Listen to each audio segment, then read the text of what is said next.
ભુજના ભાનુશાલી નગર સ્થિત ભવનાથ મહાદેવ મંદિર ખાતે ગુરુ પૂર્ણિમા અને સંત રવિદાસ મહારાજની 650મી જન્મ જયંતિના પાવન પ્રસંગે ભારતીય જનતા પાર્ટી દ્વારા એક વિશેષ કાર્યક્રમનું આયોજન કરવામાં આવ્યું હતું। આ કાર્યક્રમમાં કચ્છ જિલ્લા ભાજપ પ્રમુખ દેવીજીભાઈ વર્ચન ખાસ ઉપસ્થિત રહ્યા હતા। તેમણે જણાવ્યું હતું કે આજના પવિત્ર દિવસે કચ્છ જિલ્લાના તમામ તીર્થધામોમાં સંતોના આશીર્વાદ લેવામાં આવ્યા છે અને સમગ્ર દેશ તથા રાજ્યમાં સુખ શાંતિ જળવાઈ રહે તે માટે પ્રાર્થના કરવામાં આવી છે।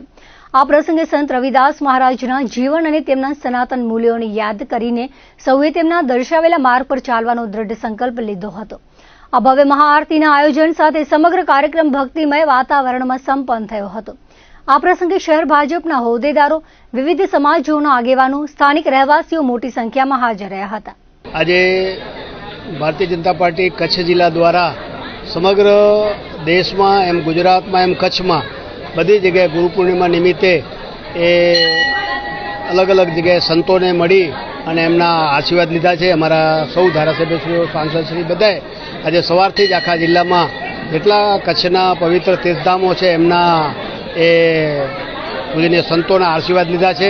અને દેશમાં સુખકારી રહે એના માટેની એમના આશીર્વાદ મેળવ્યા છે। અત્રે ભવનાથ મહાદેવ મંદિર મધ્યે ભુજમાં આજે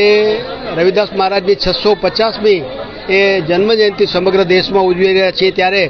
ભારતીય જનતા પાર્ટી દ્વારા પણ એ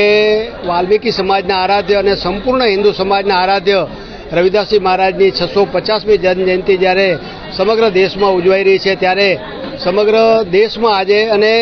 ગુજરાતના બધા જ તાલુકાઓમાં મંડળમાં આજે આવા મહાઆરતીના કાર્યક્રમો થયા છે। અત્રે ભુજ મધ્યે ભુજ શહેરમાં ભવનાથ મહાદેવ મંદિરમાં એ સૌ કાર્યકર્તાઓ દ્વારા એ સૌ હિન્દુ સમાજના આગેવાનો, આ સમાજના આગેવાનો, વાલ્મીકી સમાજના આગેવાનો સૌ સાથે મળીને અત્રે મહાઆરતીનું આયોજન કરવામાં આવ્યું છે। એમાં અમારા એ જિલ્લા ભાજપના મહામંત્રી ભીમજીભાઈ, અમારા શહેરના પ્રમુખ વેદભાઈ, નગરપાલિકાના પ્રમુખ શીતલભાઈ, સૌ પાર્ટીના સૌ આગેવાનો, આ વિસ્તારના આગેવાનો સૌએ સાથે મળીને એ મહાદેવની અહીંયા એ મહાઆરતીના કાર્યક્રમમાં સૌ દેશમાં સુખ શાંતિ રહે એના માટેની પ્રાર્થના કરી છે અને રવિદાસ મહારાજની જે જન્મજયંતિ સમગ્ર દેશમાં ઉજવવાની છે ત્યારે સૌ સમાજ સાથે મળીને